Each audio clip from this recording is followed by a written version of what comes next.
که چېرته موږ او تاسو په لمانځه کې خشوع او خضوع پیدا کړو، لمونځ په ښه شان سره ادا کوو، په خپل وخت یې ادا کوو، بې وخته یې نه کوو، لمانځه کې مو پوره توجه الله طرف ته وي، نو بیا به موږ او تاسو ته د عبادت حلاوت، د عبادت چې کوم خوند او مزه وي هغه محسوسولی شو. که داسې نه وي ته لمانځه کې سوچونه کوې، په لمانځه کې فکرونه کوې، د دکان حساب په لمانځه کې کوې، د مال حساب په لمانځه کې کوې، د جایداد حساب په لمانځه کې کوې، دشمن سره د مقابلې سوچونه په لمانځه کې کوې، نو بیا د عبادت حلاوت او خوند او مزه هیڅ کله ته نشي محسوسولی. دا هلته ته محسوسولی شي کله چې دا فکرونه، دا شیطاني سوچونه ته پرېږدوې، الله طرف ته رجوع وکړې، الله طرف ته ستا سوچ او فکر وي او لمونځ ته په ښه شان سره ادا کوې، نو بیا به د عبادت خوند او حلاوت مزه ته محسوسه کړې. نبی اکرم صلی الله علیه وسلم یوې غزا نه تشریف راوړو،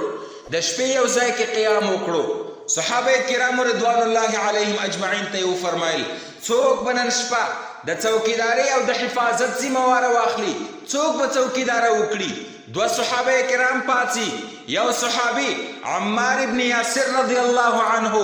دویم صحابي عباد ابن بشر رضی الله عنه، یو انصاری صحابي ده بل مهاجر صحابي ده. دوی دواړه رسول الله صلی الله علیه وسلم ته فرمایي مونږ دواړه به د څوکیدارۍ او د حفاظت ذمه واره واخلو، نن به مونږ څوکیداره وکړو. نبی علیه الصلاة والسلام ورته وایي دغه غر چې کوم مخامخ دی د دې غره طرف نه د دښمن خطره ده، دې طرف نه مونږ باندې حمله کولی شي، تاسو په دې غره باندې مقرر شوئ، دلته به تاسو څوکیداره کوئ. دا صحابه کرام چې کله هلته ځي دواړه مشوره کوي، انصاري صحابي مهاجر صحابي ته وایي که چېرته ما او تا خدای نخواسته د شپې یو وخت کې ویده شولو دواړه، دشمن به حمله وکړي، موږ نه به د څوکیدارۍ او د حفاظت ذمهواره پاتې شي، نو ښه خبره دا ده چې دا شپه په دوه تقسیمه کړو، یوې حصې کې زه څوکیداره وکړم، بلې حصې کې ته څوکیداره وکړې. مهاجر صحابي ورسره موافق کیږي، ورته فرمایي بلکل مې در سره خوښه ده.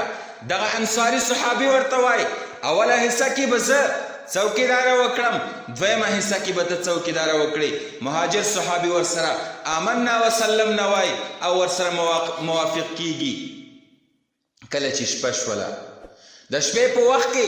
انصاري صحابي لمانځه باندې ودرېدلو او سورت کهف سورت یې ورکې شروع کړلو. نو د لمانځه په وخت کې د کفارو طرف نه یو کس په دغه صحابي باندې حمله کوي او د غشي گزار ور باندې کوي. دا صحابي په غشي باندې لګیږي لیکن لمونځ نه ماتوي، لمونځ نه پرېږدي، لمونځ یې جاري دی، الله سره مکالمه جاري دی، الله سره خبرې کوي، ځکه لمونځ چې ده د الله سره خبرې کولې دي. که چېرته یو کس قسم وخوري چې قسم مې دې په الله وي زه به الله سره خبرې کوم، د الله سره خبرې کول په داسې صورت کې کیږي چې کله په لمانځه باندې ودرېږي نو د الله سره خبرې جاري شولې. دغه صحابي مکالمه د الله سره جاري وه، د دا نه غوښتل چې دا مکالمه دې قطع شي او زه دې دا لمونځ مات کړم. کافر د غشي گزار ور باندې کوي، یو غشی ولګي د صحابي غشی را وباسي، بیا کافر گزار ور باندې کوي حتی چې درې غشي دا صحابي ولګېدو، بیا هم دا وایي چې ما بل منځ نه و مات کړی، خو لیکن ویره را سره دا شوله که چېرته زه لمونځ مات نه کړمه، دا صورت کهف په منځ کې پرېنږدمه نو زه به مړ شمه، شهید به شمه، دا د حفاظت او څوکیدارۍ ذمهواره به رانه پاتې شي. نو د دې ویرې نه ما لمونځ مات کړلو. بل صحابي یې را خبر کړلو. کله چې دغه صحابي دا درې زخمونه په ده کې ولیدل نو هغه ورته وفرمایل ولې تا داسې کول، په اول غشي سره چې ته ولګېدلې خو زه به دې را خبر کړی وم. دا صحابي ورته فرمایي ځکه مې ته نه را خبرولې چې ما نه غوښتل چې صورت کهف دې په منځ کې زه پرېږدم او زه دې لمونځ مات کړم. دې ته خشوع او خضوع وایي. داسې لمونځ کول وي. نن ما او تا چې لمونځ کوو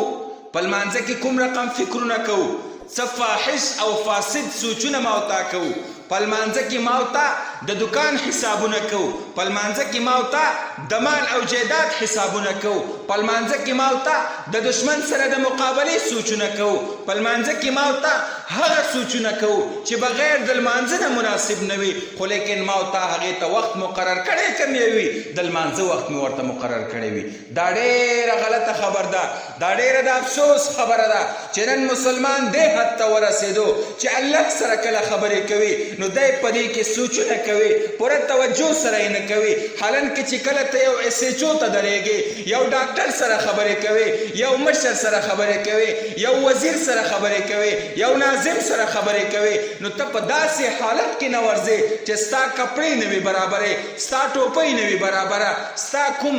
اندام او ستا کوم دغه د کپړو څادر انداز دی چې کم ده دا دی چې نه وي سیټ کړی، نه دی وي برابر کړی، ته نه ورسره مخامخ کېږي چې داسې نه بې عزته مې کړي او مناسبه نه ده چې زه د سره وګورم په داسې حالت کې چې هغه زما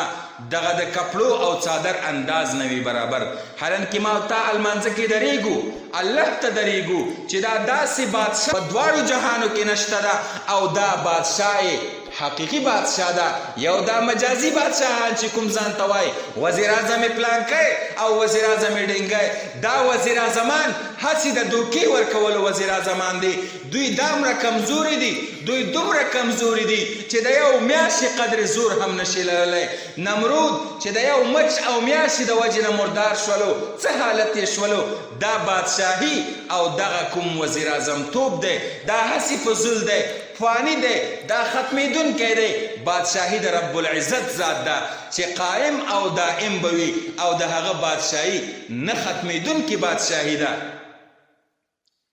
الله رب العزت سره چې ما او تا کله مکالمه کوو، کله ورسره خبرې کوو، پکار ده چې په داسې حالت کې ما او تا الله سره مخامخ شو، داسې حالت کې ما او تا الله ته ودرېږو چې هغه ما او تا مناسب ګڼو چې یو مشر سره ته کله میلاویږي، یو SHO سره ته کله میلاویږي، یو ناظم سره ته کله میلاویږي، ته ځان برابروي، باید د دې نه په اعلی طریقې سره ته الله ته ځان برابر کړي او لمونځ په خشوع او خضوع سره وکړي. اوس بعضې خلکو ته به دا شک ورلویږي چې دغه صحابي چې کله لمونځ کولو نو د هغه شی چې ورباندې ولګېدو دی سره خو وینه جاري شوه، د ده لمونځ مات شو، د څنګه دغه لمونځ جاري ساتلی و؟ دی کې ډېر مذاهب دي، 4 مذاهب دي مونږه، امام اعظم رحمه الله، امام شافعي رحمه الله، امام احمد بن حنبل رحمه الله، امام مالک رحمه الله. په دې کې د امام شافعي رحمه الله مذهب چې کوم ده په هغې کې په وینې سره لمونځ نه ماتېږي. نو یا به دغه وخت کې د دې حکم نه وراغلی چې په وینې سره لمونځ ماتېږي، او یا به دغه چې کوم د شافعي رحمه الله چې په کوم حدیث باندې عمل کوي، په کوم مذهب باندې چې شافعي رحمه الله درېدلی دی، د کوم حدیث د وجې نه شاید چې دغه صحابي هم هغه حدیث غوره کړی و ځان ته، یا په دې وخت کې د وینې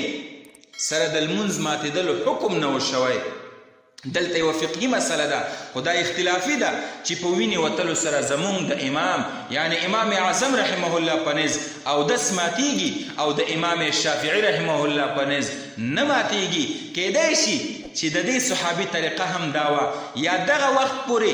د دغې مسلې تحقیق نه و شوی، ولې چې نبي اکرم صلی الله علیه وسلم په دغې مجلس کې تشریف فرما نه و، یا دغې وخته پورې دا حکم بلکل شوی نه و. نو دې کې څو قسم